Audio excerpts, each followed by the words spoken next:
That does not make a lot of sense to me, that epilepsy organizations don't receive any sort of government support. With it being the third most common neurological condition, that is relatively serious to me, and I feel very strongly about the fact that there is not a lot of research out there about brain disorders. It's relatively new. Everyone experiences epilepsy in a different way, and finding the right way to support yourself in epilepsy is so important. We need support, we need people to talk to, we need to find communities, and for that to not be easily provided is honestly a little bit mind-blowing to me. I felt very hurt and upset because I believe that if other, such as breast cancer, any type of cancer, any type of sickness such as autism, Down syndrome, I just was very upset. Shocked. I'm absolutely shocked because there's so much need for it. It's so common. And I only found out not so long ago that there's no funding for epilepsy, that it has to be all done through organizations like the amazing one that you have to help people. I really think that the government should be somehow helping out. Sadness is my reaction. I actually felt like tears in my eyes because it has such a huge impact on not around the person who is experiencing the epilepsy, but those around them, their friends and family, especially when they have to go to work or school, and depending on how old they are too. So I've had epilepsy since I was a kid, and as a kid, it's something that not a lot of kids really want to go through or have the choice of going through, because my brother also had it, but he grew out of it, so he could do those things, that I could never do. For example, he could play sports. I never got the chance to play sports because what if I hit my head? So it's really sad because to me, it's something that really needs to be recognized, especially with how serious it is. There was an instance where I was 16 and I ended up having to go to hospital because I nearly died. That's how bad my seizure was. And that was like a wake-up call of, oh my gosh, I really need to focus on my seizures because I can't go through that again. It was traumatizing. To this day, I still can't not even reminisce about it, but thinking about it still makes me scared because that could have been my last day ever seeing my family, and it's scary. As I can't even describe how scary it is. And for others who are constantly going through that, maybe not same thought process, but that, oh my gosh, I'm having a seizure, this could be do or die, literally, for them. It's really saddening to hear that they don't get any support from the government, especially knowing how powerful or even big our government is in Canada is really saddening. Wow. I didn't know that that epilepsy organizations don't get support from the government. That's really disappointing, actually. But it's so common. Why is it not funded? Because if it's the third most common, are the other two above it already funded by the government? I guess it's not talked about enough. Wow, seriously? It's interesting that's disappointing, actually. Very disappointing.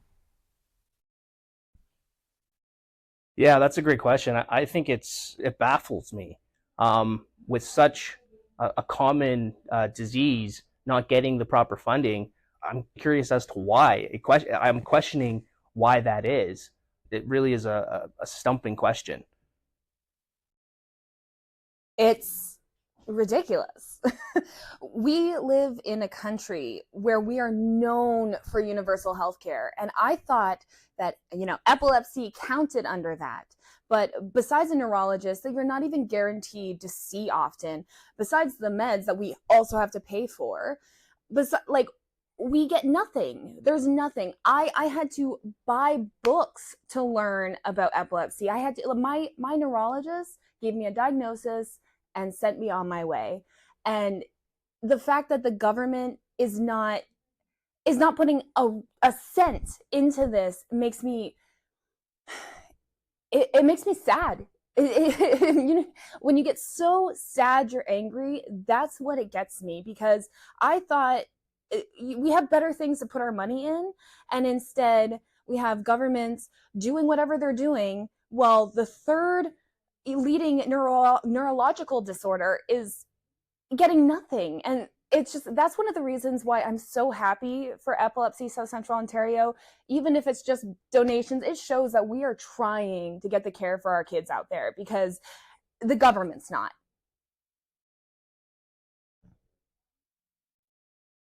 Being the third most common neurological disease, you would think there would be more funding for epilepsy, but sadly there is not. This is something that I know only really because of your organization, because of Epilepsy South Central Ontario.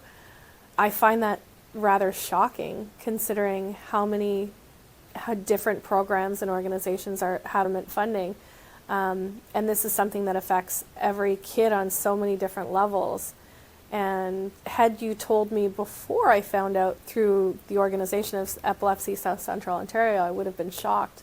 Now at this point, I don't find it shocking, I find it disappointing. And it's nice to know that there are people out there who are actually helping to fund and to make some changes that are actually life-changing for kids. I actually didn't know that, and that's like a big wow. I don't know why they don't do that. They do it for other people that have worse disabilities, but thinking of our disabilities, it is worse. It's definitely worse because we can't control it, and we fall, we hurt ourselves, and we can't even pay for ourselves sometimes too. Like, getting a job is not enough, or you get a job and get fired because you have epilepsy, like I did. And I think they should support more so we don't run into problems like this, or we don't have enough support or funding for everybody else. It needs to be at least allowed, or half of it, because if others have that, what are we? My reaction was truly feeling heartbroken and a little bit upset. Every single human being that is suffering with epilepsy is truly suffering. That's the word. And I was heartbroken to hear that the government doesn't see such a potential to help epileptics, but every other illness, which also deserves very much, is always being supported. Can we cancel this for a second? My first thoughts about the lack of funding is extreme disappointment. Obviously, for a large number of our population, this is impacting on individuals, children, families. There isn't a single person who can say that within that 6 degrees of separation, they don't know somebody who has epilepsy. And what really breaks my heart is for the children, for the programming, for the education, the ability to go into the schools and teach compassion and empathy to other children, because in their lifetimes they are going to be impacted. It may be indirect as young children, but as they get older, it will be more of a direct impact. And it's important that everybody understands and learns how to have that empathy part, whether it's dealing with epilepsy themselves or through someone that is a loved one. Upset and mad. It's unfair that the government treats us like we're not something that's important. We are important. We're not valued enough, and we need to speak up. And the small things still help, but we still need government funding because you're not treated fairly compared to others. and that I love Epilepsy South Central Ontario because they help me, and they help me with my epilepsy and my journey. But they still need government funding.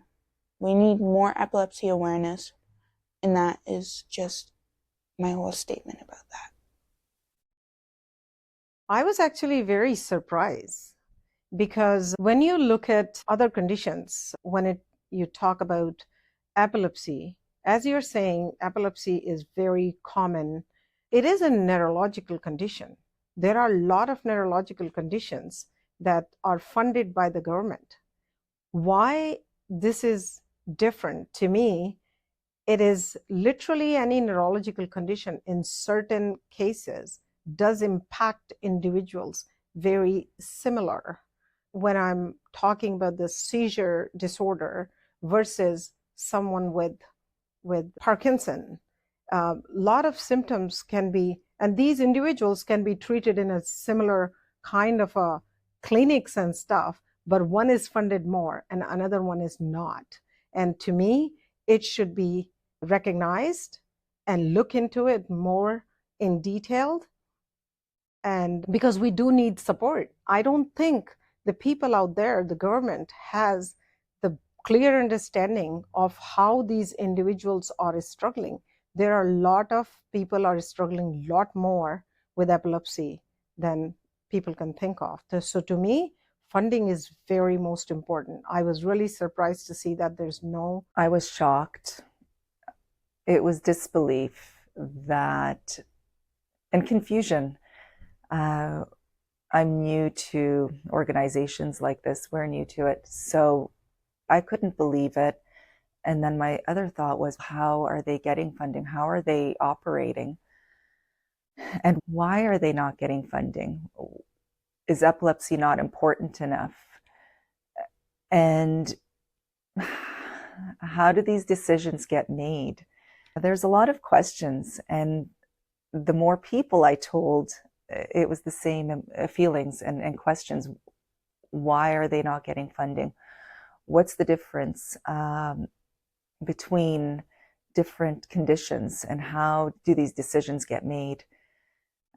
Wouldn't funding help people and save the government money? Wouldn't funding provide the education that schools and communities need? Wouldn't funding keep people out of hospitals? It just didn't make sense, and frustration and anger followed. I think it's ridiculous. I think things being the third most common, you're up in the list. You're clearly a very common problem. You're something that happens very frequently. And so, Beethoven had it, Prince had it, lots of people had it. And so you need to understand that it's not just anything, it is something. And it's something that the government needs to understand and take notice of. Yeah. I've never heard that. I had no idea. To think that it is the third most common neurological disease and there's no government funding for it is absolutely shocking. Since my daughter's diagnosis, I have met many families who are greatly impacted and affected by epilepsy. I have friends whose children can't leave the house. They can't feed themselves. They're not potty trained. They're not capable of communicating because of their epilepsy. And to think that there's no government funding for them and for families that so desperately need it is very disheartening. Why not? Have they explained why not? I think that to me sounds a little backwards, but I would be just curious to know what is the rationale behind it. And I think then that's the start of a conversation, and say, okay, what is your rationale? Why aren't you offering funding? Okay, now listen to us, and let's have this conversation, and let's try to find a way to meet in the middle. Because, come on. You go to Costco, how many people there have epilepsy? If 1 in 100 people in the world have epilepsy, you walk into a mall, how many people have epilepsy? How many kids in school have epilepsy? If you have a grade 5 and you have 100 kids there, you know, or 200 kids. Yeah. There needs to be a conversation there, and it can't just be, no, we don't offer funding. It has to be, okay, explain to us why not, so that we can work together. It's not to work against each other. It's okay, let's work together, and then let's find a way in which you can offer some funding. We want it. We need it. Please.